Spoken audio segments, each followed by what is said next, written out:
Isabel has joined us from Salt, and Salt is a Christian dating app. If you don't know what that is, we'll talk about it in just a little bit. But one of the reasons why I asked Isabel specifically to come and speak is that she doesn't just kind of work in that world, but also her and her husband have kind of cultivated a lifestyle of making sure no one feels isolated in their church. And so I wanted us to talk that out. This isn't just a night for singles, don't worry. We're talking about how do we as a church make sure that people aren't lonely or on their own. So can we give a massive Pen Lane welcome to Isabel Butterfield.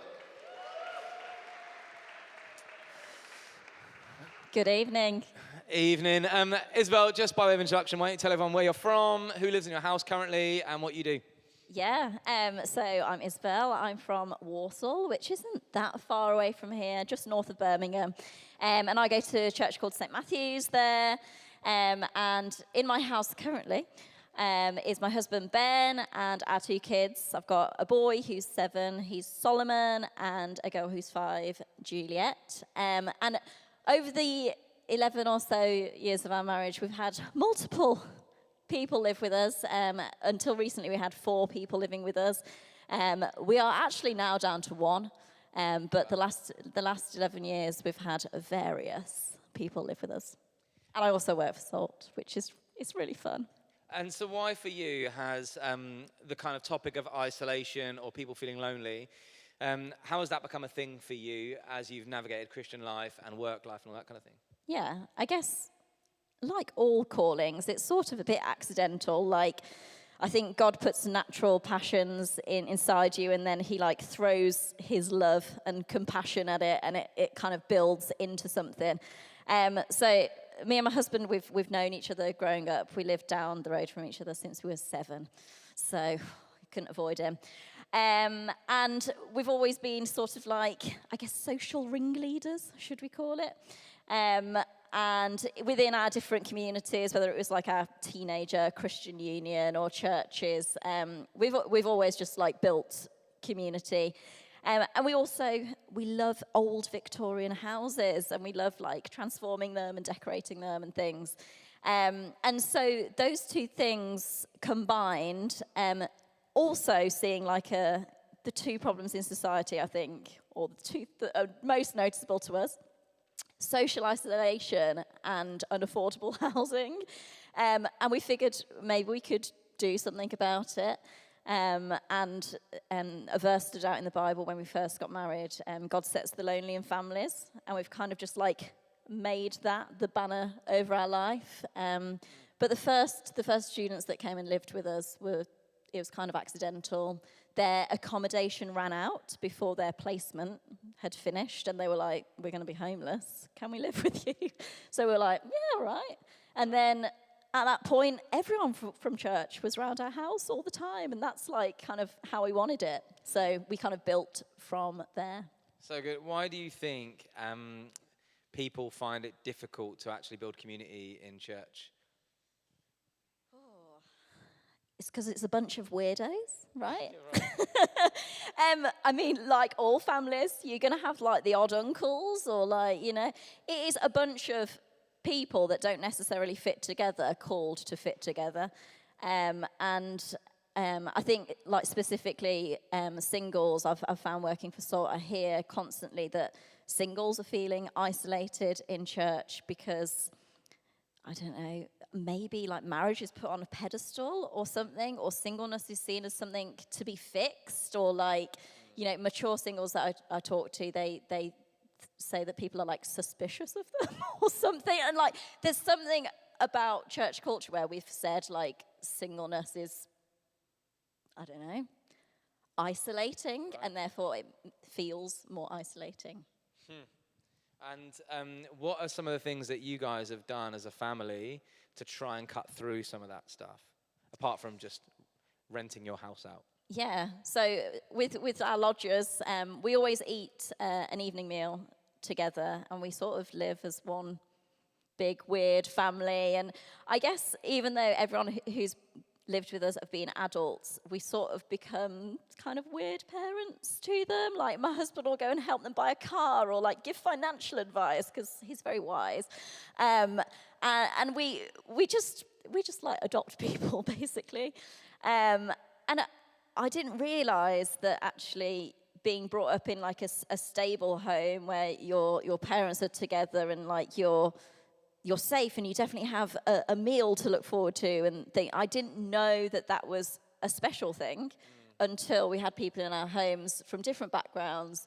And I realized actually, if you offer people a physical space that is stable, people actually find a way to thrive and get out of like problems and whatever. It's amazing. It's a privilege that I've got a foundation, and I feel like we can actually give that to other people now. All right, so good. I mean, I remember growing up, I didn't go to church at all, but then when I was around 16, 17, started going to church, and I definitely was the guy who would linger at the back of church in the morning, waiting for an invite for a roast dinner. Anyone else do that? You can admit it. A couple of us. Yeah, because I knew there'd be a roast waiting. But you're one of those families that would gather people and do that. I think like my husband is more the hospitality person than me. Like my version of hospitality is like, come in and help yourself. But I am happy to have people and like be that kind of hub. And what are some practical steps you think anyone can make, whether they've got a house with spare rooms or whatever stage of life they're at? What are some practical things that anyone can do to create a sense of belonging at church? Yeah, I think this is the thing with hospitality. I think no matter what stage of life you're at, you can't escape hospitality. It's like it's a command. If we want to obey Jesus, we need to feed the hungry, clothe the naked, welcome strangers. You know, we need. It's not an option, basically. And I think we see this really well exemplified in Jesus' life. He was a single guy. He was technically homeless, and he cooks breakfast on the beach for his friends, but he also sees Zacchaeus and is like, hey, can I come round for dinner? It's so good. I mean, we were chatting about this last night, and I had never kind of engaged with that text in that way. So Zacchaeus is hiding up a tree because he's small and he wants to see Jesus. And Jesus comes up to him and says, I'm coming to yours for dinner. It's like he did what I did in the churches growing up. He like said, whether you've got food in the fridge or not, I'm going to accept hospitality from you. And then Jesus later on, we see him cooking breakfast. I want to read the passage because it's a fun one. John 21, verse 7, says this. So Jesus is resurrected by this point, and he approaches the disciples who have gone fishing, and he does his whole, like, drop your net on the other side, you'll catch fish, and they do it. And then it says this, then the disciple whom Jesus loved said to Peter, it is the Lord. As soon as Simon Peter heard him say, it is the Lord, he wrapped his outer garment round him, for he had taken it off, and jumped into the water. The other disciples followed in the boat, towing the net full of fish, for they were not far from shore, about 100 meters. When they landed, they saw a fire of burning coals there with fish on it and some bread. Jesus said to them, bring some of the fish you have just caught. So Simon Peter climbed back in the boat and dragged the net ashore. It was full of large fish, 153. But even with so many, the net was not torn. Jesus said to them, come and have breakfast. None of the disciples dared ask him, who are you? They knew it was the Lord. Jesus came, took the bread and gave it to them, and did the same with the fish. This was now the third time Jesus appeared to the disciples after he was raised from the dead. When they had finished eating, Jesus said to Simon Peter, Simon, son of John, do you love me more than these? Remember this Simon Peter who kind of betrayed Jesus? Yes, Lord, he said, you know that I love you. Jesus said, feed my lambs. Again, Jesus said, Simon, son of John, do you love me?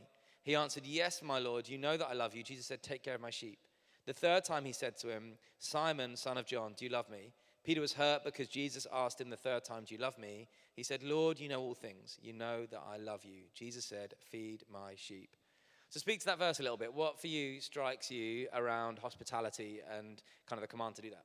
Yeah, I think there's something special about food. I mean, I love food. We need it. Yeah. And I noticed, during the worship this morning, I just got reminded that, like, people recognize Jesus when he, like, had something to do with food. He loves food miracles. The road to Emmaus, he broke the bread, and then people recognized him. And I think there's something about sitting down and eating with people that, A, we're, like, commanded to do, but B, I think we, like, see Jesus in people when we take time and sit down, and it's across cultures, it's across ages, it's like this universal language, and I just think it's an amazing way to get to know people. Again, what I found fascinating about this passage earlier on is that it's actually a really difficult conversation Jesus is having with Simon Peter. Who loves difficult conversations? A few of us love difficult conversations, but not many people do. You guys are strange.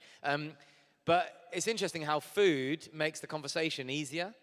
And so if you know that there's someone who's hurt you or someone that's wronged you, maybe a good way to approach that is saying, should we go for lunch? Rather than, let me gonna have a go at you down the phone or whatever. But it's true. We're just happier with full bellies. Yeah. Like, no one wants to talk to anyone that's hungry. So, yeah, sure. Full bellies all the way. For sure. And what other biblical models can you think of around hospitality? You said something really interesting about finance and how that does something around hospitality. Talk to that a bit. Yeah, I mean, Jesus kind of hits the nail on the head when he says stuff in the Bible, as he does. But, you know, where your treasure is, there your heart will be also. Like, I think if we have a heart or an intent towards biblical community or hospitality, we need to put our money where our mouth is. I realise there's a lot of students here, but even as a student feeling skint, you can put a small amount of money where your mouth is. And an example that I gave earlier was I ran an Alpha course in my bedroom as a first year because I wanted people to know Jesus, and I don't like cooking, and I didn't have any plates. Well, I had one for me, but I said, bring your plates, bring your cutlery, I'll give you a meal. They sat down on my bedroom floor and I gave them like sloppy pasta or something rubbish. But people still appreciate it. It doesn't matter how bad the food is. People still appreciate it. So, like a little goes a long way. We might feel like insufficient. And hospitality, by the way, is probably like my lowest on my giftings. But it's our intent, it's our heart, and God always multiplies what we offer. And where do you think churches get it wrong? Yeah, it's hard to find a church that's got biblical community right. It's a hard thing to get right, where Jesus' love is shared between everyone, and no one feels isolated. But I've seen churches kind of two extremes often. One, you can get like cliquiness, and that obviously people are just talking to people that they're comfortable with, and they're kind of not welcoming the stranger, and it causes division, and it makes people feel isolated. But there's also churches that feel like the invite has to be for everyone, kind of thing, and those closer relationships aren't endorsed. And I think, again, Jesus shows us how to have close friends, but also welcome the stranger. And so, again, he's hit the nail on the head. Yeah, I think I had to do some work around this, because this will come as a surprise to most people in the room who come to Penny Lane. But in previous churches, I was always the fun one, right? I got invited to all the parties, and then I came here, and those invites stopped very quickly. And there was one incident where all of our staff team at Penny Lane were all invited to a party, and they were like, oh, who's going to the party? What time are you going? What are you wearing to the party? What drink you bring into the party? All this stuff. And I wasn't invited, guys. I don't need the sympathy. I mean, I kind of do. But I had to do some work with Jesus. Was like, what's my heart motivation here? Is it that I want to be loved by everyone? And so, yeah, I think, how would you help people who a bit like me, who aren't always great at being on their own? Yeah. Oh, hard question. I think it all starts at an individual level. So much of our faith, we need personal conviction and personal revelation for anything to kind of take seed in us.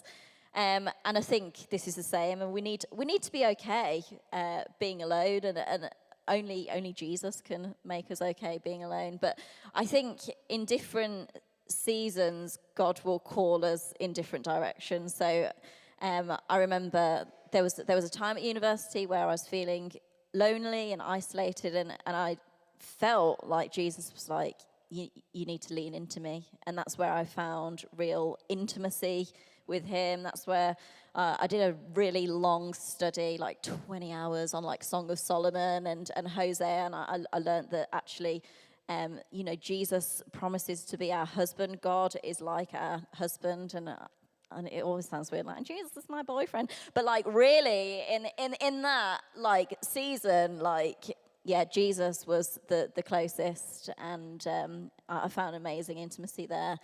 But then there were other times where, I felt lonely. I remember I was in second year, and I felt like I just wanted a best friend. Like, I had lots of friends, but I just didn't feel very established.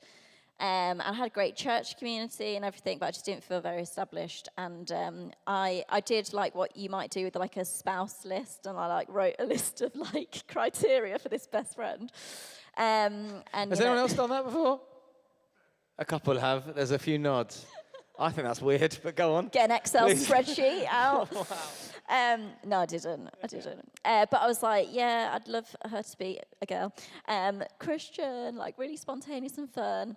I didn't have a long list, can't remember what else. And I just really felt like God highlighted this girl who was on my course, and like we were sort of friends and she was sort of fun, but I really started investing in that relationship. I had no idea whether she would become a Christian or anything like that. Long story short, she did become a Christian, hallelujah. And she did become my best friend, and her and another girl at church, we were the trike. We were known as the trike, and we kind of built a community around each other, but we were always in and out of each other's homes, just get on the phone, what are you up to? All right, see you there. And that spontaneous fun and friendship was incredible. Amazing. I want to ask you a couple of questions about salt. Not about the I don't need to know that kind of knowledge, but there's a couple of questions we asked our student congregation who meets on a Monday. Shout out Monday students. There's a few of them, and they sent in some questions. What do you think if someone's on something like Salt, a Christian dating app? What's the balance you think between just waiting for God to deliver this hunky man or gorgeous woman that kind of comes in on an angelic horse through the doors of the church, waiting for God to deliver this perfect person and pursuing intentionally people on things like Salt or going on dating nights or whatever? Yeah. So, I mean, I think the example that I used when I was feeling isolated is a good example. I think, what's that verse that you said before the prayers? If God doesn't build the house, the laborers work in vain. Technology can kill us, man. Like, it can be so soul-destroying, technology can, and dating apps, I've never had to use them, thank God, because they're a minefield. And the picture, actually, that I got before the service was of a stream and a bit of a sort of battered tree, and it was in this like sort of valley-ish thing, and I felt like God was saying, like, I'm the river, like plant yourself in me, but the kind of walls of the stream are community, and that's our shelter. And I think with relationships, we're all like bruised and battle scarred. Like, I don't know anyone who's ever like had perfect family relationships, romantic relationships, and it's like all the bruised and battle-scarred people like coming together on this 2D app and speaking in like text messages. It's like without God, it's not going to go up well, I'm really endorsing Salt, by the way, at the same time. But God can use technology, and in this day and age, He will use it, and we are on our phones. But I think it's really wise to listen to God and almost have seasons where you're going through it, but also be willing to step back and take a break, lean into Him. And yeah, I guess there's no one size fits all for stuff like this. And kind of following on from that, how would you recommend someone guards their heart or protects themselves while also engaging in the world of dating at the moment? Yeah, I think that picture actually that I had before the service was maybe about this as well. You can't guard your heart entirely in relationships. It's a vulnerable place, but I also believe you shouldn't do relationships on your own. Your community is that shelter. You're planted in the stream which is God.